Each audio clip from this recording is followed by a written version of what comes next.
สบายดีสบายดีสบายดีถ้าหากว่าเอ่อผู้ใดเข้ามาแล้วเข้ามาเบิ่งตัวพูดแล้วอย่าลืมกดไลค์กดแชร์พร้อมเด้อลูกชายวงศาเนาะลูกชายวงศาบอกว่าเข้ามาเป็นคนแรกเลยเออลูกชายวงศานี่เป็นนักแลนหนุ่มน้อยที่แบบว่าเอ่อน่าจะสามารถพัฒนาการแลนต่างๆของเราหันได้ดีที่สุดเนาะเพราะว่าเห็นแลนทุกมือแลนน้ำกันอยู่เดินทัดหลวงอะไรกะแลนน้ำกันมือละหลายๆ CF เสื้อวะต้อมสวัสดีต้อมสวัสดีต้อมอ่า CF เสื้อตัวนี้โบได้เสื้อนี่มันเสื้อ Iron Man finisher ของ Iron Man เด้อ อันนี้ได้มาด้วยเหือแหงหยาดเหือแหงไก่เนาะแบบว่าบริเมนไปซื้อเอามาเนาะสำหรับเสื้อ finisher ของ Iron Man 70.3 ตัวนี้ของตูพุดเนาะบอกกันว่าโบได้ซื้อมาอันนี้ต้องเอาเหือเอาแหงไปแลกเอามาจังได้เนาะฉะนั้นเฮาจงมีความภูมิใจกับเสื้อ finisher ของเฮาเนาะฉะนั้นเฮาได้เป็นงานใดที่ว่ามีเสื้อ finisher แล้วงานนั้นถือว่าถึงว่านอกจากเหรียญรางวัลที่เฮาได้แล้วนะแบบเสื้อ finisher นี่จะเป็นอันนึงที่แบบเตือนให้เฮาฮู้ว่าเฮาจบงานนี้มาด้วยความยากลำบากแบบใดเฮาพิชิตมันมาด้วยเหือแหงของเฮาแบบใดอย่างเช่นนะมันจะสร้างแหงกระตุ้นให้เฮาหันแบบสามารถที่จะไปแข่งงานอื่นๆต่อไปได้เนาะอันนี้ตู้พูด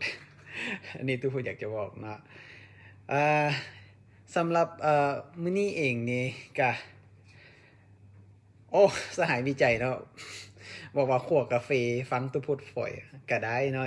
เฮ็ดกิจกรรมอื่นๆไปก็ได้บ่จำเป็นแล้วก็เปิดฟังเสียงเอาก็ได้เนาะแต่ถ้าหากว่าผู้ใดมีคำถามหยังอยากจะ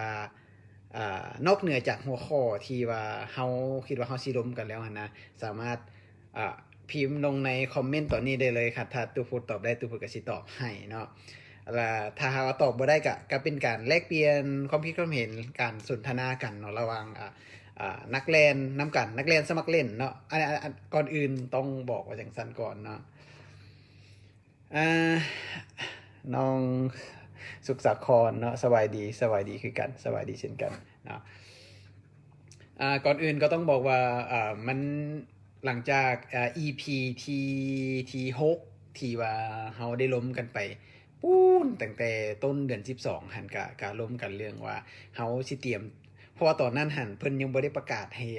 ยกเลิกงานแลนของโฟตอนและงานของเวียงจันทน์นะมาราธอนเนาะ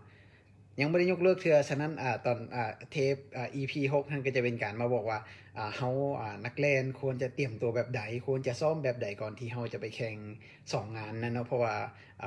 โฟร์ดอนฮาล์ฟมาราธอนก็แม่นระยะสูงยาวสุดก็แม่น21กิโลส่วนระยะของเวียงจันทน์มาราธอนนั้นก็จะเป็นระยะ42กิโลเป็นฟูลมาราธอนเองเนาะมื้อนั้นมีการล้มกันตรงนั้นเนาะหลังจากตัวตูดไลฟ์ไปก็รู้สึกว่าอีก2-3มื้อก็มีการเพิ่นก็ผู้จัดงานได้ออกมาประกาศว่างานถูกเลื่อนเนาะบ่ได้แม่นยกเลิกเด้อถูกเลื่อนเพราะว่าเนื่องด้วยสถานการณ์ของโควิด19ที่ว่าเพิ่มความรุนแรงขึ้นบ่ว่ามันจะมาจากเท่าที่เฮาฮู้เนาะบ่ว่าจะมาจากทางประเทศเพื่อนบ้านของเฮาซึ่งอย่างเช่นพม่าแล้วก็ไทยที่ว่ามีคนติดเชื้อเพิ่มขึ้นหลายเลยหลายแบบน่าตกใจเพราะว่าเฮาช่วงจากเดือน8หาเดือน12เนี่ยต้นเดือน11เนี่ย3-4เดือนนี่แบบเฮาแบบชะล่าใจเนาะตามที่พูดเบิ่งนี่แบบเฮาชะล่าใจเลยแบบแต่ละประเทศนี่ชะล่าใจแบบว่าคิดว่ามันบ่มีนะมันบ่มาแล้วก็เลยแบบ พากันชะล่าใจละพอดีมันเกิดขึ้นมาแล้วแบบ ลามเลยเพราะว่าเฮาชะล่าใจหั้นนะฉะนั้นเฮ็ดให้การแพร่เชื้อหั้นเกิดไปอย่างไววาฉะนั้นอันนี้ก็ต้องเข้าใจว่าทางรัฐบาลเพิ่นเล็งเห็นความสำคัญตรงนี้เพิ่นก็เลยมีการที่จะ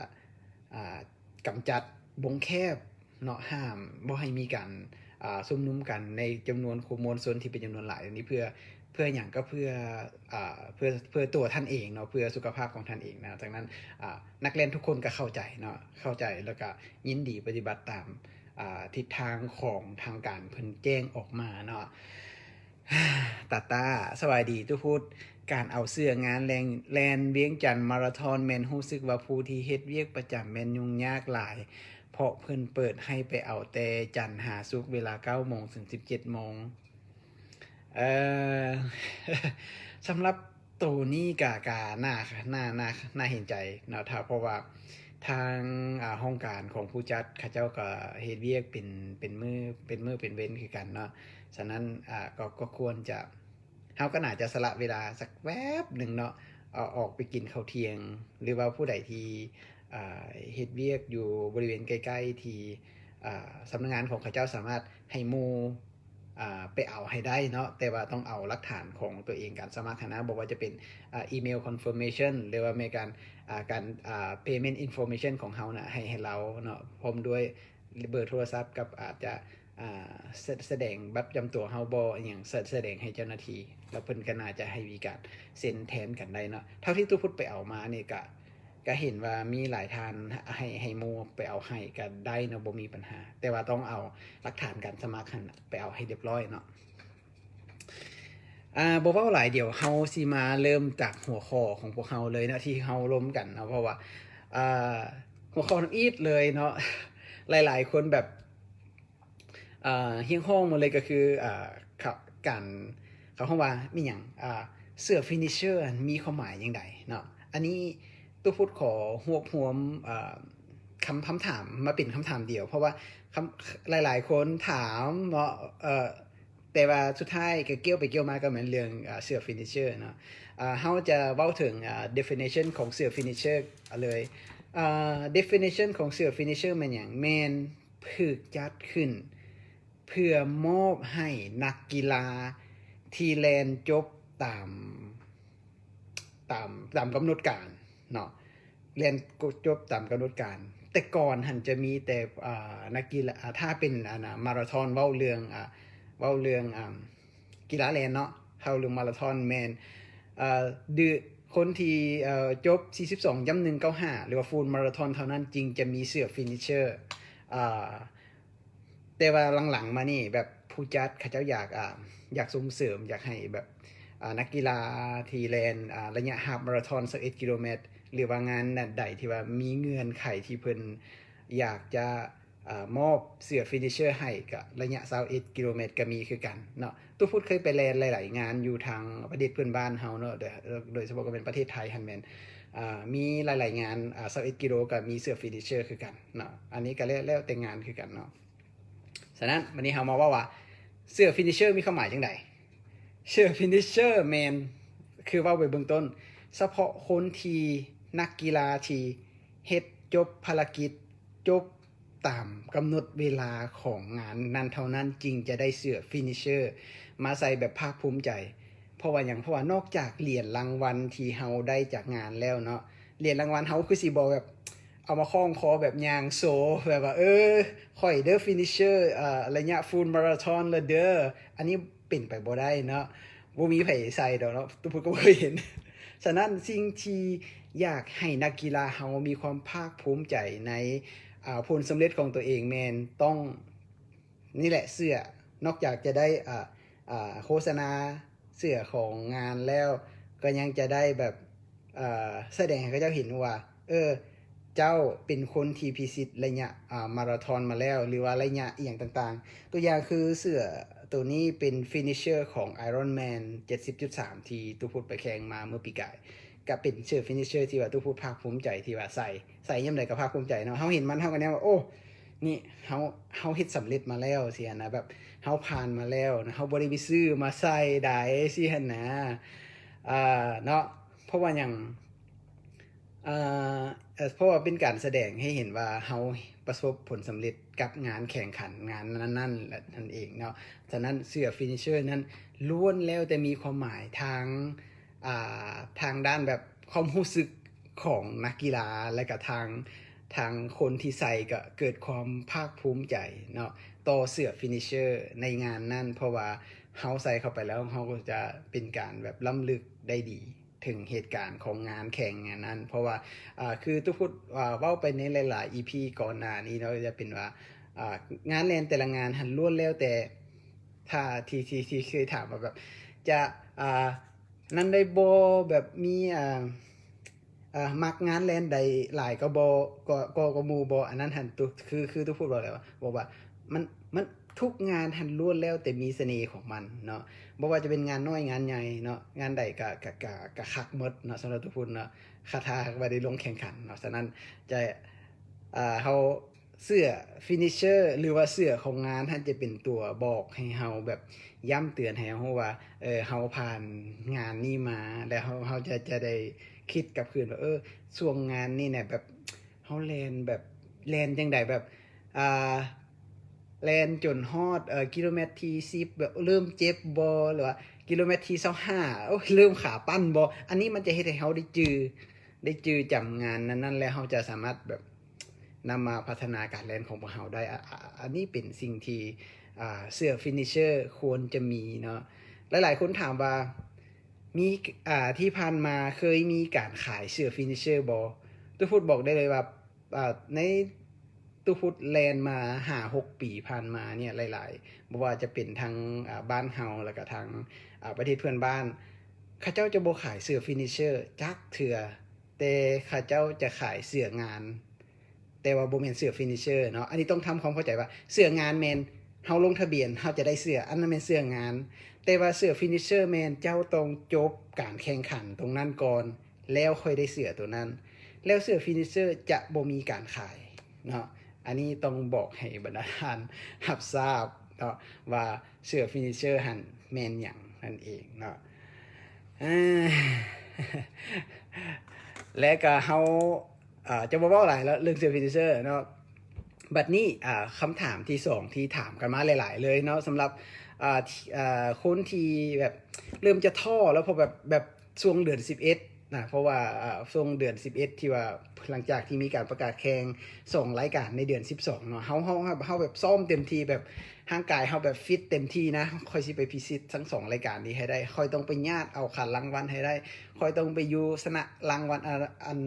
ชนะเลิศอยู่ในรายการนี้ให้ได้หั่นนะแบบบัดนี้แบบถูกยกเลิกเลื่อนไปแบบบ่มีกำหนดถูกเลื่อนไปแบบบ่มีกำหนดนี่สิซ้อมแบบใดเนาะตู้พูดอยากจะบอกว่าการซ้อมของเฮาแมนควรจะมีจริงๆแมนเนาะการซ้อมของเฮาควรจะมีเป้าหมายเฮามีเป้าหมายแล้วเฮาค่อยซ้อมแต่เมื่องานถูกเลื่อนไปบ่มีกำหนดเฮาควรจะซ้อมเฮาควรจะมองเบิ่งว่าจริงๆแล้วเฮาควรจะบอกถามตัวเองว่านอกจากที่เฮาซ้อมเป็นประจำแบบนี้แล้วถ้าหากว่าบ่มีงานซ้อมเฮาควรจะเฮ็ดแบบใดตู้ฟุตมองว่า1แม่นเฮาควรจะแบบอาจจะซ้อมให้น้อยลงเพราะว่า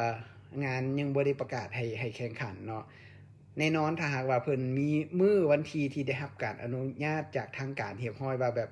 มื้อเจ้าสามารถจัดแข่งขันมื้อนี้แล้วเรียบร้อยแล้วโอเคนั้นเฮาจึงเริ่มแบบซ้อมเต็มที่เพื่อให้เฮามีความพร้อมกับงานแข่งขันตัวนั้นแต่ว่าถ้าหาก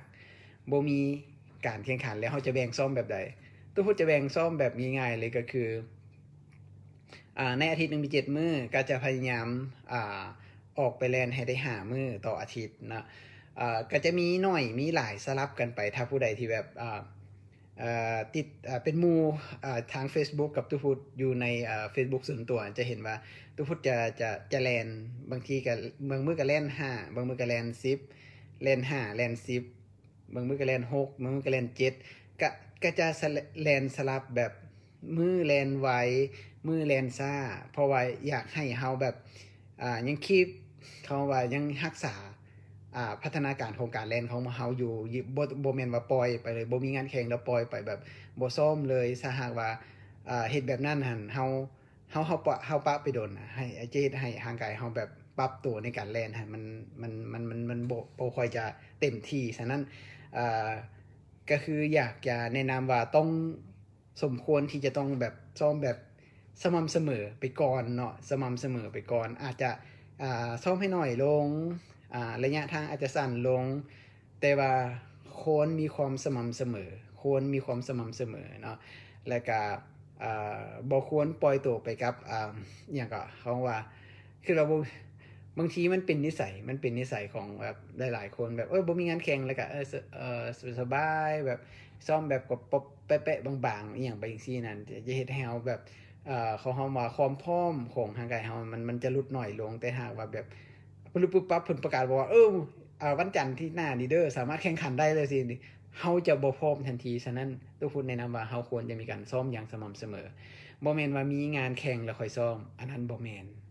นิสัยแล้วเนาะฉะนั้นแนะนำเลยว่าต้องซ้อมอย่างสม่ำเสมอนั่นเองเนาะมีคำถามที่3ที่ถามมาก็คือถามว่าเป้าหมายของการแล่นระยะอุลตร้ามาราธอนแม่นแบบใดอันนี้แบบเป็นคำถามที่ดี เป็นคำถามที่ดีเนาะสำหรับเป้าหมายในการแล่นอุลตร้ามาราธอนการแล่นอุลตร้ามาราธอนเนี่ยเพราะว่ามันเกินระยะมันเกินระยะแบบฟูลมาราธอนไปแล้วหั่นนะฉะนั้นเฮาควรจะวางแผนในการแล่นแบบใดต้องทำอีกต้องแล่นก่อนต้องคิดก่อนว่าเฮาแบบเฮาสิพิชิตระยะนี้ได้แท้บ่เพราะว่าเฮาน่าจะฮู้ตัวเฮาเองแบบตอนที่เฮาแล่นจนแบบแล่นแบบฮาล์ฟมาราธอนแล่นฟูลมาราธอนเฮาน่าจะฮู้แล้วว่าถ้าเฮาจบฟูลมาราธอน42ย1 9 5แล้วแบบเฮายังมีความฟิตที่หรือว่ามีความพร้อมนะของร่างกายนะแบบว่าที่จะสามารถไปต่ออีกจาก20 กิโลไปต่ออีก40 กิโลหรือแม้แต่ไปต่ออีก50 กิโลเพื่อไปฮอด100 กิโลได้นี่นะฉะนั้นสิ่งที่คิดว่าเป็นอย่างเป้าหมายของการแล่นอุลตร้ามาราธอนหั่นมันจริงมีเฮาต้องมีความอันนึงเลยอันที่สำคัญเลยก็มีต้องอยู่ที่ใจเฮาแบบว่าควรจะเฮ็ดหรือบ่อันนี้ต้องถามตัวเองเนาะถามตัวเองถามใจตัวเองว่าตัวเองอยากเฮ็ดแบบนี้บ่อยากจะพิชิตในรายการนี้บ่หรือในระยะนี้บ่ก่อนเนาะถ้าเฮาคิดว่าเฮาอยากจะพิชิตระยะนี้แท้ๆแล้วเฮาจึงเริ่มซ้อมเพื่อให้ร่างกายเฮาพร้อมที่จะไปพิชิตในระยะนั้นนะอันนี้ก็เป็นเป็นการเฮาว่าเป็นการแนะแนวว่าถ้าหากว่าอยากไประยะที่มันไกลจากมาราธอนไปแล้วหั่นนะเฮาควรจะถามตัวเองก่อนว่าไปแล้วเฮาสิรอดบ่เสียนะสิบ่ DNF กลางทางบ่เสียนะหรือว่าสิจบแบบเจ็บๆบ่เสียนะเพราะว่ารายการที่ตุพุดลง60 กิโลในมื้อเดือน11ที่ผ่านมาหั่นก็มีเห็นหมู่เนาะอยู่ในรุ่นน้องที่อยู่ในทีมหั่นคนหนึ่งที่ DNF ในกิโลที่20ปลายหั่นก็เห็นใจเนาะแต่ดีถ้ารู้สึกว่าตัวเองตัวความพร้อมของตัวเองบ่พร้อมแล้วก็ถอนตัวดีกว่าบ่แม่นว่าสิปล่อยให้ตัวเองเจ็บเพื่อเข้าเส้นชัยเพราะว่าอาจจะเจ็บหนักหลายกว่านั้นเพราะว่าเวลาอันที่เราจะมา recover จากอาการบาดเจ็บแล้วนั้นหั่นมันหลายแล้วมันยาวอีกสินะฉะนั้นตัวพูดก็อยากจะแนะนำว่าการที่จะไปพิชิตระยะอุลตร้ามาราธอนหั่นควรจะประเมินสภาพตัวเองพร้อมเนาะบ่แม่นว่าคิดว่าเห็นหมู่ไปแบบใจขึ้นแบบเขาได้เฮ็ดได้เฮาก็ต้องเฮ็ดได้อันนี้อยากให้แบบประเมินตัวเองก่อนเนาะบ่แม่นว่าเขาเจ้าเฮ็ดได้แล้วเฮาก็สิเฮ็ดได้คือกันต้องเข้าใจว่านักกีฬาที่ไปลงอุลตร้ามาราธอนได้เนี่ยแน่นอนแล้วต้องผ่านระยะฟูลมาราธอนมาอย่างน้อย 3-4 ครั้งอย่างต่างๆสิเขาเจ้าเป็นนักกีฬาที่แล่นประจำอย่างต่างๆสิก่อนแล้วจริงๆสิไปแล่นระยะอุลตร้ามาราธอนได้ฉะนั้นจุดหมายหลักๆของอุลตร้ามาราธอนก็แม่นเฮาก็เพ่งแค่คิดว่าเฮาจะพิชิตระยะนั้นได้ด้วยตัวหรือว่าเฮาอยากจะพิสูจน์ว่าเฮาสามารถเฮ็ดเอาชนะมันได้บ่นั่นเองเนาะสำหรับระยะคำถามที่3 คำถามที่สี่ คำถามที่สี่เอาเพราะว่าถามมาหลายเลยก็คือว่าเกิดมีส่วนเกี่ยวข้องกับการแลนแบบใดอ่าคำถามที่สี่เนี่ยเป็นคำถามที่ดีนะคำถามที่สี่เป็นคำถามที่ดีเพราะว่าจะเห็นว่าตุพุทธจะมีการลองเกิดแบบหลายๆยี่ห้อแบบหลายๆแนวแบบเท่าที่ตุพุทธสามารถหาได้ว่าซั่นซะเพราะบ่ได้มีไผสปอนเซอร์นะกับใจมักแน่กะซื้อมาลองถ้าลองบ่พอดีแลนแล้วคิดว่ามันเกิดตัวนี้มันบ่เหมาะกับตัวเองแล้วก็กะกะเอาให้ไอ้น้องใส่บ่ซั่นก็ประกาศขายคือตัวเห็นคือตัวพูดเห็นล่ะประกาศขายคันถ้าว่าผู้ใดมักหรือว่าเบอร์เขาเจ้าพอดีก็เอาไปใส่เป็นการแบ่งปันกันอีกอย่างหนึ่งเนาะอ่าเกิดมีความสัมพันธ์มีความสัมพันธ์กับมีความสัมพันธ์กับการแลนได้เนาะเพราะว่ามีการเขาเรียกว่ามีการเฮ็ดการศึกษาเกี่ยวกับความสัมพันธ์ระหว่างเกิบแลนกับตัวนักกีฬาจะเห็นว่าอันนี้มีทางวิทยาลัยสื่อดังอย่างต่างๆของออสเตรเลียที่ตุพุทธอ่านมาเป็นคร่าวๆเนาะก็จะบอกว่าตัวเกิบเนี่ยเพิ่นเฮ็ดการวิจัยออกมาโดยนำใช้นักกีฬา60 คนเนาะแบ่งเป็น30ฝั่งละ30 คนใช้เกิบแบบทั่วไปเนาะอันที่2กลุ่มที่1กลุ่มที่2แม่นใส่เกิบแบบที่ออกแบบมาพิเศษตัวอย่างว่าเป็นเกิบรุ่นระดับท็อปๆของแต่ละค่ายนี่เอามาใส่ในการซ้อมให้เขาเจ้าซ้อม3 เดือนให้เขาซ้อม3 เดือนแล้วให้เขาเจ้ามาแข่งกันก็จะเห็นว่ากลุ่มที่1ที่ใส่เกิบทั่วไปแบบบ่ได้เจาะจงว่าต้องเป็นเกิบท็อปของแต่ละค่ายหันก็คือว่าความไวหันมันจะลดลงเขาเจ้าเฮ็ดความไวบ่ได้ดีเท่ากับกลุ่มที่ใส่เกิบท็อปของแต่ละค่ายหันเนาะบอกเขาเจ้าบอกว่านักแลนเนี่ยที่ใส่เกิบตัวนี้น่ะมันจะมีสามารถเฮ็ดความไวได้เพิ่มขึ้นจากนักกีฬาที่ใส่เกิบธรรมดาทั่วไปหันถึง13-15 นาที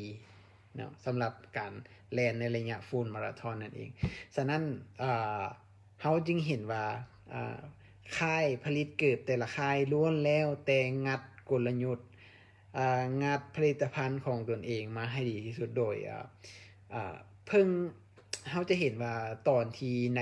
Nike Vaporfly Next Percent ออกมาใหม่ราคามันโดดขึ้นไปฮอดราคา 35,000 บาทจากราคาของเพื่อนบ้านที่ทุกผู้เคยเห็นมาเนาะตอนที่เปิดใหม่เพราะว่าตอนนั้นเป็น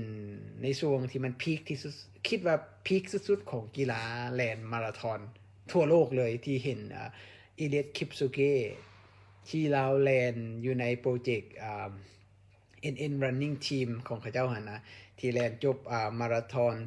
42.195 ใช้เวลาเพียง1 ชั่วโมงกับ 59 นาทีตัวนั้นและเราอิเลียดคิปซูเกะใส่เกิบ Vaporfly Next Percent ซึ่งมีเป็นNike เป็นเจ้าแรกที่นำเอาเทคโนโลยีแผ่นคาร์บอน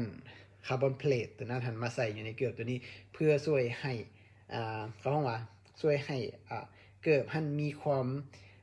เด้งและก็การลงตีนหันได้มีประสิทธิภาพและก็ช่วยลดแรงกระแทกต่างๆของตีนกับเวลาที่นักกีฬาแล่นหันได้ดียิ่งขึ้นรวมกับอิเดคิปซูเกะเราแล่นเก่งแล่นไวอีหลีถึงบ่ใส่เกิบตัวนั้นแต่ก็เราก็น่าจะจบฟูลมาราธอนใน1 ชั่วโมง 59 นาทีคือกันแต่ว่ามีเกิบตัวนี้มาใส่มาสวยเฮ็ดให้เราแบบสามารถพิชิตระยะฟูลมาราธอนในเวลาที่บ่ฮอด2 ชั่วโมงด้วยซ้ำเนาะอันนี้ก็เลยว่าเกิบมีความสำคัญกับการแล่นเนาะแต่ว่าถ้าว่ามีความสำคัญแล้วบ่แม่นว่าเกิบแต่ละคู่แต่ละรุ่นหันมันสิถูกกับทุกคนแต่ว่าเกิบแต่ละรุ่นแต่ละ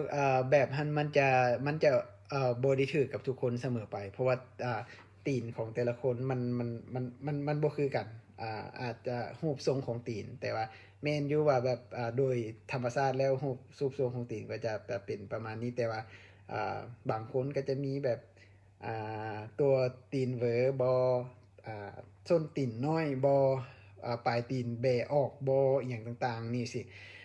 มันต่างกัน ฉะนั้นทุกคนล้วนแล้วแต่ต้อง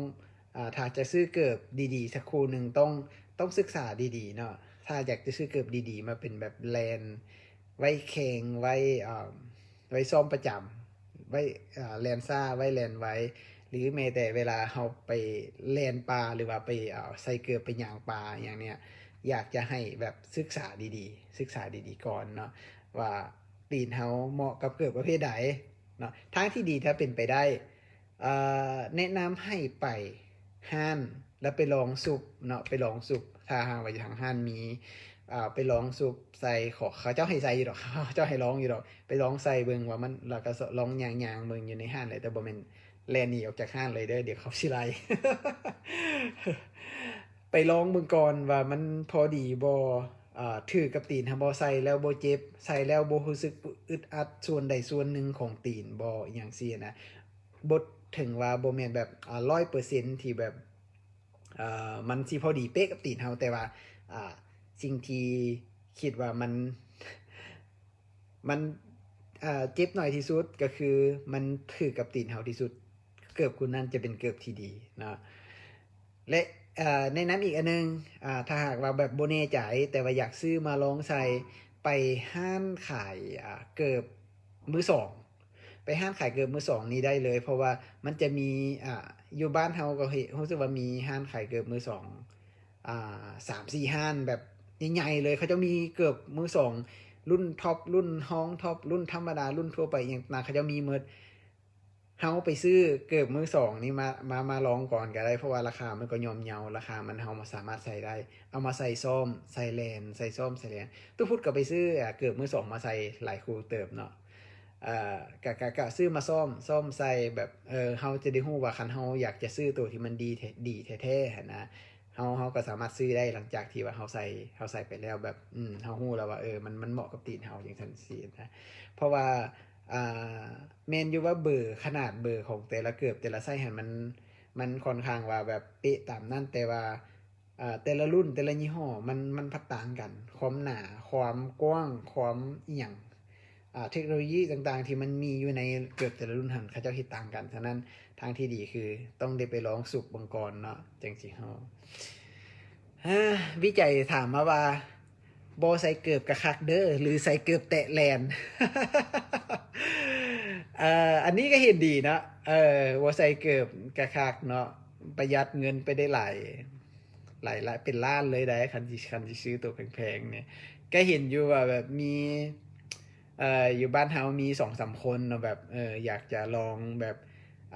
เขาฮ้องว่า barefoot club เขาเจ้าสิหิซ้อมแลนแบบบ่ใส่เกิบบ่ใส่ถุงเท้านั่นเองเนาะซึ่งตอนนี้ก็เห็นอยู่มีวิสัยมีตุกเก้ามีเดเวียดเนาะที่ซ้อมกันอยู่แต่ว่าต้องพูดว่าถ้าเป็นบ้านเฮาในตอนนี้แม่นคิดว่ายังบ่เหมาะเนาะเพราะว่าถนนหนทางเฮาแบบยังบ่ได้สะอาดยังบ่ได้แบบดีพอที่เฮาจะแล่นตีนเป่าได้เพราะว่าคือฮู้เนาะบ้านเฮาจักเศษหินเศษแก้วเศษเหล็กอีหยังต่างๆมีเนาะอาจจะปักตีนเฮ็ดให้เฮาแบบบาดเจ็บได้เนาะฉะนั้นถ้าจะแล่นซ้อม barefoot ก็ควรจะซ้อมอยู่ในเขตที่เฮาคิดว่ามันปลอดภัยโดยเฉพาะก็เป็นตัวอย่างว่าแบบไปแล่นอยู่ในเดินสตาร์ทบอลสิเนาะเพราะว่ามันจะสะอาดแล้วก็มันบ่มีน่าจะบ่มีเศษแก้วเศษหยังหลายเท่ากับตามถนนหนทางอยู่บ้านเฮาเนาะไอจูถามมาว่า barefoot running ไอจูลองเด้ออยู่ซานดิเอโกน่าจะแบบชอจังได๋น่าจะแบบ ถนนหนทางสะอาดดีสามารถแล่นแบร์ฟูตได้เนาะเดี๋ยวอย่าลืมถ่ายรูปมาให้เบิ่งแหน่เนาะสิได้แชร์สวย เข้าใจเข้าใจ Adidas 2015-2016 รุ่น Adidas Zero RC2 รุ่นนี้ดีอืมอ่จากใส่ไสยสอนเนาะจริงๆรุ่นนี้ก็ดีเนาะ Adidas Adizero ตัวนี้เป็นตัวที่รุ่นอยากเก่าแต่ก็ถือได้รับการพัฒนามาหลายเติบเนาะก่อนที่จะเป็นพวกอุลตราบูทสาว19สาวแล้วก็เป็น DNA เองต่างๆที่มีอยู่ในขายในปัจจุบันซึ่งตัวพุทธก็มีคู่หนึ่งเนาะก็คือเป็นอุลตราบูท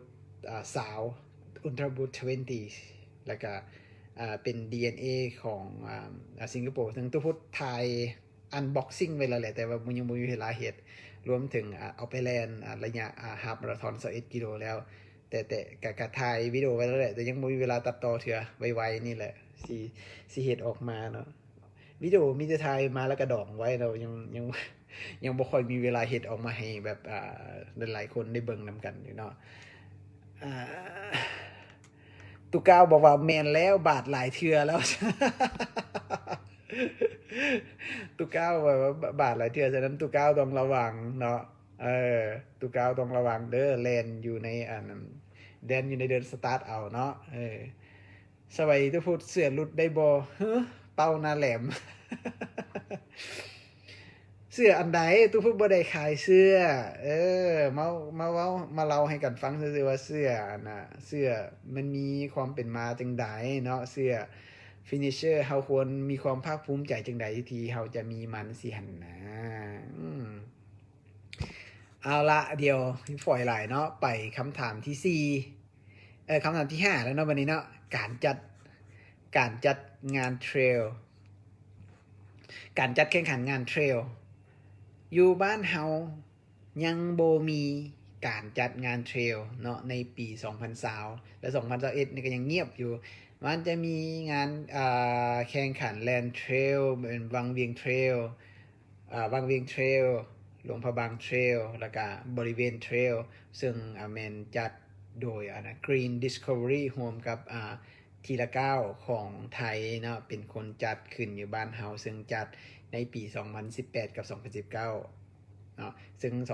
2019ตู้พุทธก็ได้ร่วมในงานวังเวียงเทรลรอบหนึ่งเนาะในระยะ30กิโลเมตร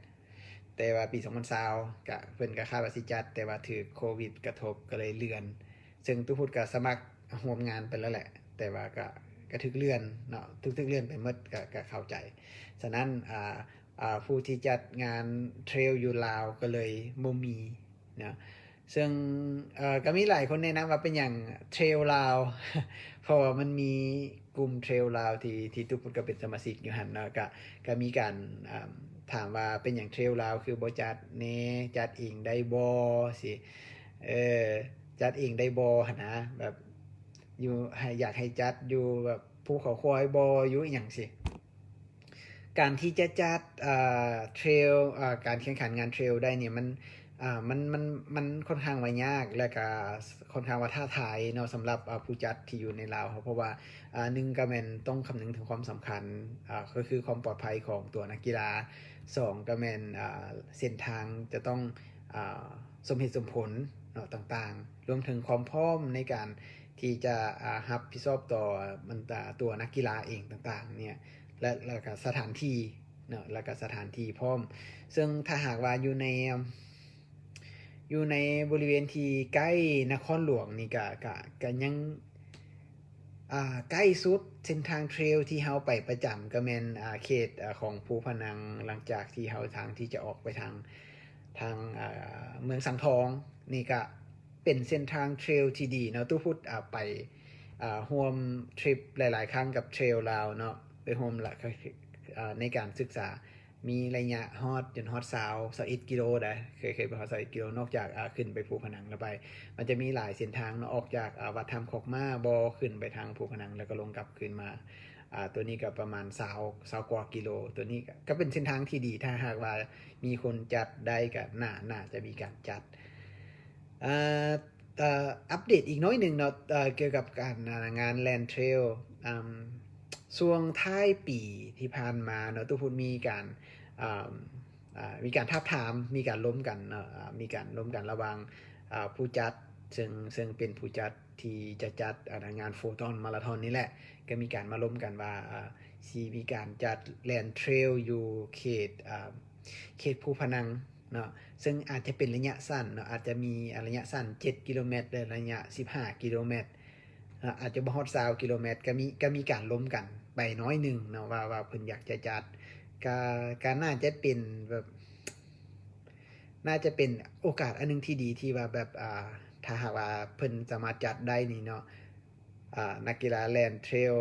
หรือว่านักกีฬาแลนป่าของเขานี่น่าจะเป็นคนที่แบบมีอะไรที่แบบได้ไปปลดปล่อยพลังกันนะเพราะว่าแบบอดกั้นมานานแล้วบ่ได้จัดไงเพราะว่าเพิ่นว่าก็ว่าสิจัดงานเป็นจัดงานแบบน้อยๆบ่แม่นงานแบบใหญ่เต็มที่เนาะอาจจะรับจำนวนจำกัดแบบบ่เกิน50คนต่อระยะสิเนาะเพราะว่าเส้นทางมันค่อนข้างว่าท้าทายอีหลีเนาะซึ่งก็ทุกคนก็ลองสิติดตามเบิ่งว่าทางนั้นเพิ่นสิฮอดเพิ่นสิจัดได้บ่เนาะวิจัยบอกมาว่าภูพนังได้ฮอด50กิโลเมตรเด้อแม่น เดี๋ยวต้องให้วิจัยไปเป็นคนสำรวจเส้นทางเนาะ ต้องให้วิจัยเป็นคนไปสำรวจเส้นทางพร้อมเนาะเนาะสำหรับงานเทรลเนาะโอเคแล้วคำถามที่6เมนถามมาก็คืออีกดนปันไดงานแลนจริงจะเกิดอืมอีกดนปันไดงานแลนจริงจะเกิดตัวนี้กับต้องตุพุทธก็ตอบมาได้เนาะ เพราะว่าตุพุทธบ่ได้เป็นคนกำหนดพยาธิโควิด19เนาะแบบไวรัสตัวนี้มันแบบรุนแรงอีหลีมันร้ายแรงอีหลีมันแบบเฮ็ดให้แบบเศรษฐกิจทั่วโลกเนาะบ่แม่นแต่เฉพาะประเทศลาวเนาะทั่วโลกเลยถูกผลกระทบฉะนั้นเฮาต้องยอมรับว่าอันนี้เป็นโรคร้ายที่แบบสร้างความเสียหายให้แก่ทุกคนทั่วโลกเนาะสิ่งที่พวกเขาคาดหวังแมนคาดหวังอย่างพวกเขาคาดหวังอยากให้มีวัคซีนภาษาอังกฤษวัคซีนแต่คนลาวเขาก็บอกว่ามักวัคซีนเนาะอยากจะให้มีวัคซีนที่ต้านเชื้อพยาธิโควิด19ตัวนี้ออกมาไวๆเนาะเพื่ออย่างเพื่อและก็ไวบ่พอต้องเพียงพอกับประชากรของโลกเฮาหมดทุกคนฮอดมือนั้น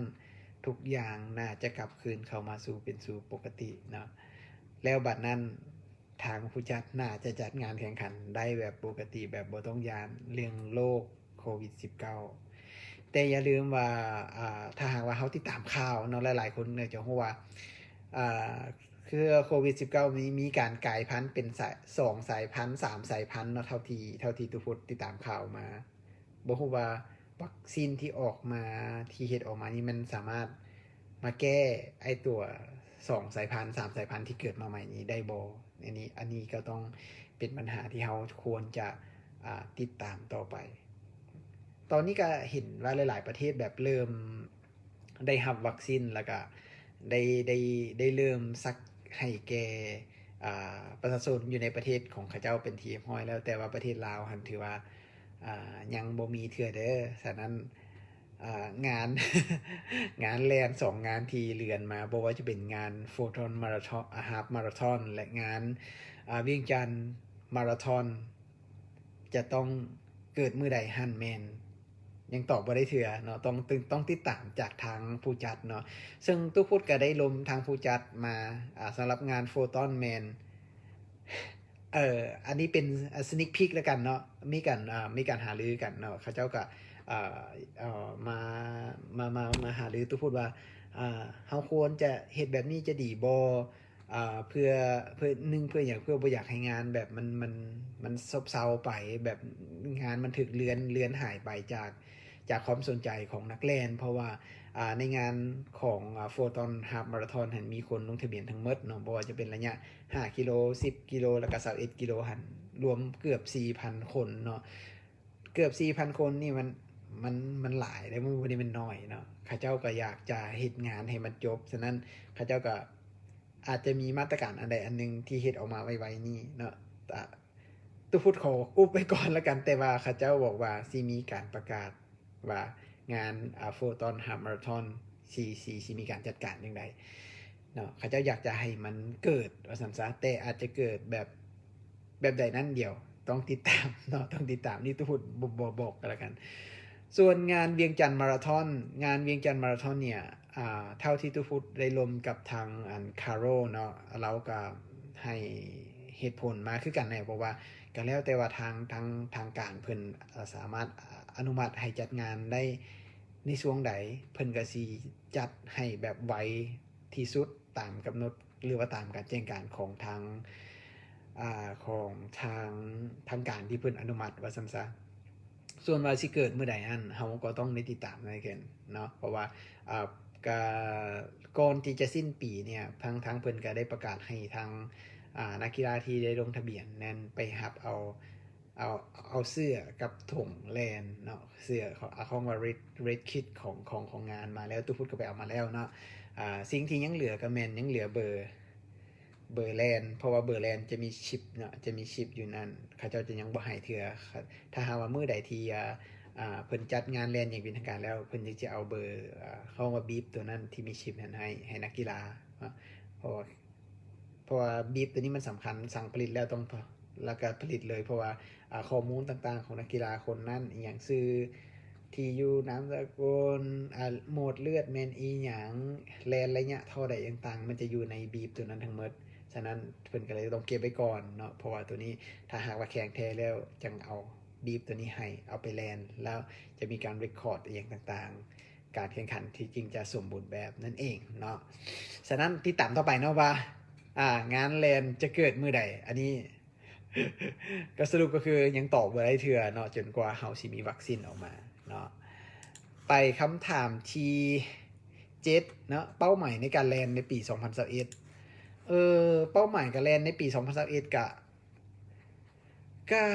ก็คือสิสำหรับตัวพูดเองเนาะคันถามแบบนี้ถ้าถามนักกีฬาทั่วไปแต่บ่ฮู้แต่ว่าถ้าถามตัวพูดว่าเป้าหมายการแลนในปี2021ก็น่าจะแม่นหลายๆคนลงแลนเนาะหลายๆคนลงแลนรายการ Water Run ต่างๆบ่ว่าจะเป็นของบ้านเฮาแล้วก็ของประเทศเพื่อนบ้านมันจะมี Water Run ที่ว่าแล่นสะสมระยะตัวอย่างว่าปี2021ข่อยต้องแล่นให้ได้2,000กับ21กิโลเมตรหรือว่า 4,022 กิโลเมตรหรือ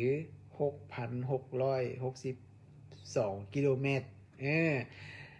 อันนี้ก็เป็นถ้าหากว่าผู้ใดสมัครก็ดีเนาะเพราะว่ามันจะได้มีแบบแรงกระตุ้นให้ตัวเองออกไปแล่นในแต่ละมื้อว่าซั่นซะให้เฮาบ่ค้านหั่นนะเพราะว่าถ้าหากว่าสมัครรายการลงแข่งขันรายการ1ปีแล่น 6,663 กิโลเมตรก็จะต้องเฉลี่ยแล้วมื้อนึงจะต้องแล่น16กิโลเมตรอย่าลืมมื้อนึงต้องแล่น16กิโลเมตรถ้าเฮาขาดคูณเข้าไปเรื่อยๆอันนี้เนาะตัวพูดว่ามันมี2คนอยู่ในประเทศลาวนี่ณตอนนี้ที่ลงรายการนี่ลงรายการ 6,663 กิโลเมตรขอสมเสยเนาะแบบต้องแบบนอกจากเก่งแล้วต้องมีวินัยอีหลีเนาะจังสิจบเพราะว่ามื้อนึงเฉลี่ยแล้วต้องแล่น16กิโลเมตรขึ้นไปอันนี้ตัวพูดยอมเนาะฉะนั้นถ้าหากว่าเฮาอยากหาแรงบันดาลใจให้เฮาในการที่จะแลนในปี2021นี้โดยบ่ได้ฮู้ว่าจะมีงานเกิดมื้อใดก็ลงแลนWater Run ต่างๆเหล่านี้ได้เนาะซึ่งมันจะเป็นการสร้างแรงกระตุ้นให้เฮาออกมาซ้อมแลนแต่ว่าตุพุทธคิดว่าการแลนWater Run เฉพาะตุพุทธเองเด้อนี่เด้อมันแบบมันยังแบบบ่ได้มีหยังแบบท้าทายแล้วเนาะมันบ่มีหยังอีกที่ท้าทายแล้วตุพุทธก็เลยบ่ได้ลงร่วมแข่งขันในงานทั้ง2ในงาน Water Run 2021นี้เนาะทั้ง2งานเลยเนาะอย่าลืมเนาะอย่าลืมว่าเฮาต้องสร้างแรงกระตุ้นให้ตัวเองตลอดเพื่อออกมาซ้อมคำถามที่8ถามว่าว่าการพัฒนาวงการแลนหรือว่า กีฬาไตรกีฬาในบ้านเฮาสิมีแบบใดอ่าก่อนอื่นต้องบอกว่าตู้พูดเป็นอ่าอ่ายังบ่ได้แม่นนักกีฬาตู้พูดบ่ได้แม่นนักกีฬาตู้พูดเป็นแค่สมัครเล่นนะเป็นแค่คนธรรมดาทั่วไปคือพวกทานที่เบิงอยู่ตอนนี้แหละแค่เพียงเฮาเป็นคนที่มักกีฬาเฮาอยากให้มีสุขภาพที่แข็งแรงเฮาบ่อยากแบบแก้ตัวไปแล้วแบบอ้วนลงพุงท้องใหญ่ท้องโซนอย่างเสียนะหรือแบบเท่าไปแบบมีโรคประจำตัวเจ็บอดแอดอย่างนี้นะแบบตุพูดบ่อยากเป็นแบบนั้นเนาะตุพูดเป็นแค่คนธรรมดาทั่วไปนี่แหละแต่ว่กับฮักในการออกกำลังกายฮักในการเล่นกีฬาซึ่งปัจจุบันนี้ตุพูดก็มีกีฬาที่หลักๆอยู่สามมีสามมีสามอย่างก็คือลอยน้ำทีบรถทีบแลนเนาะอันนี้3ตัวนี้เป็นหลักเมื่อมี3ตัวนี้เป็นหลักแล้วจะเห็นว่ามันถือกับกีฬาไตรกีฬาฉะนั้นก็เห็นว่าแบบไตรกีฬาอยู่ในสปปลาวเฮานี่มันยังบ่ได้มีอีหยังที่แบบเป็นทางการหรือว่าแบบมีคนสนับสนุนบ่หรือว่าทางสหพันธ์โอลิมปิกแห่งชาติลาวเพิ่นสิมีอีหยังบ่นี่ก็ยังบ่มีหยังเทื่อที่เป็นทางการเนาะฉะนั้นจะเห็นได้ว่ากลุ่มนักกีฬาที่มักไตรมักในการเล่นไตรกีฬาอยู่บ้านเฮานี่มันมารวมตัวกันมันมีแต่จำนวนน้อยเดียวหนึงเนาะซึ่งเท่าที่มีในปัจจุบันนี้มีนักกีฬาที่แบบไปแข่งในระยะ Ironman หรือไตรกีฬาในtriathlon อยู่ในต่างประเทศเพราะว่าบ้านเฮาบ่มีไผจัดบ่ได้เพราะว่าopen water เขามันบ่เหมาะสมเนาะฉะนั้นก็เลยยังบ่มีไผจัดถ้าหากว่ามีการแข่งขันก็ต้องเป็นไปแข่งขันประเทศเพื่อนบ้านโดยเฉพาะก็เป็นประเทศไทยนี่แหละใกล้สุดเนาะแล้วก็การเดินทางสะดวกสบายเนาะแล้วก็เว้าจาภาษาเดียวกันอีหยังต่างๆนี่ตู้ฟุตกับทีมไตรลาวก็มีการไปร่วมแข่งขันนำเขาเจ้าหลายปีผ่านมาเนาะประมาณ3ปีผ่านมาแล้วอย่างที่เป็นทางการนี่เนาะซึ่งนอกจากนั้นก็เป็นการแข่งขันที่อยู่ในประเทศที่มันใกล้ไปในอีกในก็เป็นอยู่ทางประเทศเวียดนามเนาะซึ่งประเทศเวียดนามนั้นก็มีไออินทีกับบี้พุทธวงศ์ใสเนาะก็หรือว่าน้องเจควันแฮนด์แคนดูของพวกเฮาเพิ่นไปแข่งขันIronman 70.3ในปี2018เนาะตัวนั้นงานนั้นก็ถือว่าจบมาแบบประสบผลสำเร็จดีนะเพราะว่าบี้ก็เป็นนักกีฬาที่ว่าพิการนักกีฬาแขนเดียวที่ว่าไปพิชิตระยะ Ironman 70.3 ที่ดานังของประเทศเวียดนามมาแล้วร่วมกับอินทีนะส่วนกลุ่มของตู้ฟุตที่ไปมาแมนมีมีตู้ฟุตมีตีใหญ่แล้วก็มีแต้วเนาะที่ไปแข่งขัน Ironman 70.3 อยู่ที่บางแสนของประเทศไทยตัวนี้ก็เป็นถ้าหากเป็นมูของกับตู้ฟุตอยู่ใน Facebook จะเห็นว่าตู้ฟุตมีการเราแบบ Red Note ของ Ironman 70.3 ที่บางแสนนี้ไปได้รายละเอียด ถ้าไปมันอ่านก็ไปค้นคืนกันเลยเดี๋ยวตู้ฟุตสีเอาขึ้นมาให้เบิ่งเนาะมีการห้องไปลมเนาะมีการห้องไปลมว่านักกีฬาหรือว่าtriathlon club ที่อยู่ในประเทศลาวนี่ควรจะมีการพัฒนาไปทางไหนทางทีมพวกเฮาก็มีการล้มกันเนาะมีการล้มกันว่าเฮาควรจะมีการไป register อย่างเป็นทางการกับทางสหพันธ์โอลิมปิกแห่งชาติลาวก็มีการเข้าไปล้มทางผู้ใหญ่ของสหพันธ์กีฬาโอลิมปิกก็มีการเพิ่นก็แนะนำมาเพราะว่าย้อนว่ากีฬาประเภทนี้แบบยังบ่ได้เป็นที่กว้างขวางอยู่ในประเทศลาวฉะนั้นเพิ่นแนะนำให้เฮาแบบต้องไปจัดตั้งเป็นคลับก่อนเนาะคลับเป็นลาว Triathlon Club ถึงจะทุกคนก็รวบรวมนักกีฬาที่อยู่ในทีมแล้วก็ซับมิตไปแล้วเนาะซับมิตไปที่ทางกลุ่มกีฬาขั้นสูงของสหพันธ์กีฬาโอลิมปิกแห่งชาติลาวเนาะแล้วก็รอถ่ายเพิ่นอนุมัติออกมาเนาะถ้าเพิ่นอนุมัติออกมาเฮาก็สิกลายเป็นลาว Triathlon แบบ officially เนาะหรือว่าอย่างเป็นทางการนั่นเองเนาะส่วนว่าแนวทางในการพัฒนากีฬา Triathlon อยู่ในลาวต้องพูดคิดว่าหนึ่งในเพราะว่าหนึ่งในคนเป็นหนึ่งในคนที่แบบ แบบอยู่กับทีมของไตรลาวมาโดยตลอดที่พูดมองว่าเฮายังแบบบ่ได้มีไผแบบที่จะมาซัพพอร์ตเฮาอย่างไตรลาวอย่างเป็นทางการฉะนั้นเฮ็ดให้พวกเฮาแบบยังบ่ได้แบบฝึกซ้อมเป็นประจำฝึกซ้อมอย่างเต็มที่นักกีฬาก็มาซ้อมมาแน่บ่มาแน่เนื่องด้วยขาดวินัยแน่บางทีก็บ่สะดวกค่านั้นค่านี้แน่ก็เลยเฮ็ดให้การเคลื่อนไหวของพวกเฮาค่อนข้างว่าจะขาดบักขาดตอนเนาะซึ่งจริงๆก็ตู้พูดกับพอตู้พูดเป็นหนึ่งในคณะในหัวหน้าคณะดรายลาวก็อยากจะบอกว่าถ้าหากว่าท่านใดที่ว่าสนใจนะอยากจะเข้ามาสัมผัสกีฬาไตรแอตลอนเนาะหรือว่าไตรกีฬาเนี่ยสามารถอินบ็อกซ์มาหาตู้พูดได้เลยมาบอกเลยว่าค่อยสนใจค่อยอยากจะเข้าร่วมการซ้อมค่อยอยากจะเข้าร่วมทีมอินบ็อกซ์มาเลยเนาะมาหาตู้พูดเลยเดี๋ยวตู้พูดสิพาไปซ้อมเนาะคันเจ้ามันเจ้าแบบมักในกีฬาประเภทนี้แท้ๆเนาะเฮาทีมพวกเฮาพร้อมที่พวกทีมพวกเฮาเปิดอยู่แล้วเนาะพร้อมที่จะให้ทุกคนเข้ามาร่วมทีมของเฮาได้เนาะแล้วพอยินดีที่จะสอนเนาะยินดีที่จะสอนเทคนิคการลอยน้ำเทคนิคการทีบรถเทคนิคการแล่นแบบใดอย่างเช่นนะแบบเท่าที่ผ่านมาตู้ฟุตกับแบบสอนรุ่นลูกรุ่นลูกเลยไตรลาวจูเนียร์รุ่นลูกเลยก็มีคือกันเนาะก็มีตู้ฟุตก็สอนเนาะบอกเท่าที่ฮู้ท่านซะเพราะว่าตู้ฟุตก็บ่ได้ไปเรียนอีหยังแบบเป็นคอร์สหรือว่าเป็นอีหยังที่จบมาเป็นทางการว่าเป็นโค้ชแต่บ่แม่นเนาะตู้ฟุตก็สอนเท่าที่ฮู้ว่าตัวอย่างว่าการลอยน้ำท่าลอยน้ำของเจ้าบ่ยังบ่ถูกต้องเจ้าควรจะพัฒนาแบบนี้เจ้าควรจะเฮ็ดจังซี่ตอนถีบรถเด้เจ้าควรจะถีบแบบใดอีหยังจังใดหรือว่าตอนแล่นเจ้าควรจะเฮ็ดอีหยังจังใดสิหั้นนะแบบสอนกันแบบดิบๆเลยเท่าที่ฮู้เนาะฮู้ส่ำใดก็สอนส่ำนั้นแหละเนาะอันนี้มันสำหรับคำถามที่ถามเกี่ยวกับวงการไตรกีฬาลาวเนาะอาจจะบ่เกี่ยวกับตู้ฟุตเฮียนแลนด์แต่มีคำถามมาตู้ฟุตก็เลยตอบเนาะสำหรับการพัฒนาและวงการแลนด์ลานลาวอันนี้กับมีการ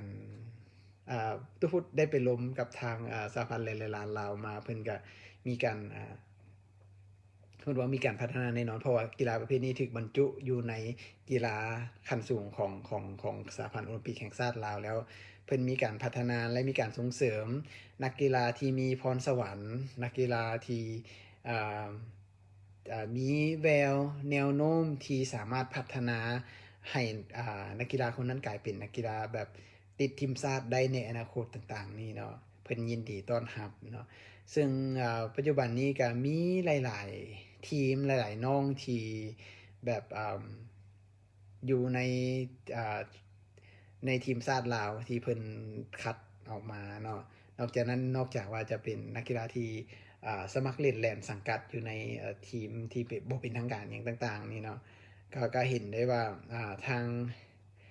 เพิ่นก็มีการเปิดเนาะแล้วมีการแบบคัดมีการแข่งขันเนาะรู้สึกว่าอาทิตย์หน้านี่จะมีการแข่งขันแล้วเพราะว่าตามที่เบิ่งกับทางเพจของน้องรถแก้วโคชชิ่งเนี่ยจะเห็นว่าจะมีการแข่งขันแลนลานเกิดขึ้นในอาทิตย์หน้านี้เดี๋ยวตู้พูดสิอัปเดตทางFacebook ของตู้เพจอีกทีหนึ่งเนาะ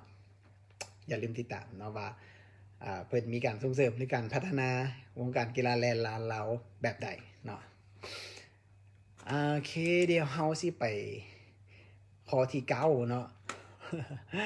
ข้อที่9เว้าไปเรียบร้อยแล้วเนาะที่ว่าการจัดการกับงานแลนที่เลื่อนไปเรื่อยๆมีความคืบหน้าแนวใดนี้อันนี้ตัวพูดเว้าไปแล้วเนาะทั้ง2งานเลยถึงที่อยู่ในบ้านเฮางานที่3ก็เป็นงานของวังเวียงเทรลที่เลื่อนมาก็เลื่อนมาเป็นประมาณวันที่เก่าเนาะก็คือประมาณวันที่10ปลายของเดือน11ของปี2021แต่ว่าทางผู้จัดเพิ่นยังบ่ทันได้กำหนดมื้อเทื่อย้อนว่าสถานการณ์โควิดยังบ่ทันแบบคลี่คลายนะเพิ่นก็เลยมีการยังบ่ประกาศแต่บอกว่าเพียงว่าสิจัด อยู่ในประมาณเดือน11คือเก่าของทุกปีนั่นเองเนาะแล้วหัวข้ออื่นๆที่เราจะล้มกันกะบ่มีหยังหลายเนาะเพราะว่าหัวข้อที่เราล้มกันมาทั้ง10หัวข้อนี่ก็เห็นว่ามันน่าจะครอบคลุมไปหมดแล้วเนาะสำหรับทุกคำถามที่มีมาเนาะเดี๋ยวตุพูดเบิ่งกันเด้อว่ามีผู้ใดมาอ่าน้องปีโป้บอกว่าบอกเทื่อเดือนหนึ่งเด้อเกี่ยวกับงานแลนด์1-2 งานอ๋อหมายความว่าค่าที่จัดแท้ต้องแจ้งก่อนล่วงหน้า1 เดือนเนาะแน่นอนเนาะถ้าหากว่าผู้จัดเพิ่นได้มือแข่งขันได้รับอนุญาตมือแข่งขันอย่างเป็นทางการแล้วเพิ่นน่าจะแจ้งไวที่สุดเนาะอันนี้ฉะนั้นจึงเป็นที่ทุกคนเคยบอกว่าต้องซ้อมเป็นประจำซ้อมอยู่เสมอเพราะว่าเดี๋ยวปุ๊บปั๊บประกาศว่าให้จัดได้จัดการแข่งขันได้สิเฮาจึงจะมีความพร้อมเนาะฉะนั้นอย่าลืมต้องซ้อมอย่างเป็นประจำนะสำหรับวันนี้ตู้พูดกับฝอยมาหลายละผู้ใดที่ว่ายังบ่สามารถเบิ่งในตอนที่ไลฟ์สดได้สามารถกลับไปชมย้อนหลังได้อยู่ในอัลบั้มไปที่เป็นโฟลเดอร์ของวิดีโอของเพจตู้พูดเนาะฉะนั้นแล้วก็ถ้าว่ามีความคืบหน้าจังใดมีข้อคิดเห็นข้อติชมเป็นประการใดอย่าลืมเขียนไว้เนาะเดี๋ยวตู้พูดสินำมาอ่านและนำมาพัฒนาการร่วมกันหัวข้อของการร่วมกันของเราให้มันแบบดีขึ้นแบบน่าสนใจแบบมีหัวข้อที่ตรงกับเราอยากจะฟังที่สุดสินะ และสำหรับวันนี้ตู้พูดก็ขอลาไปก่อนเนาะและอย่าลืมพบกันในครั้งต่อไปเนาะสำหรับวันนี้สบายดีบ๊ายบาย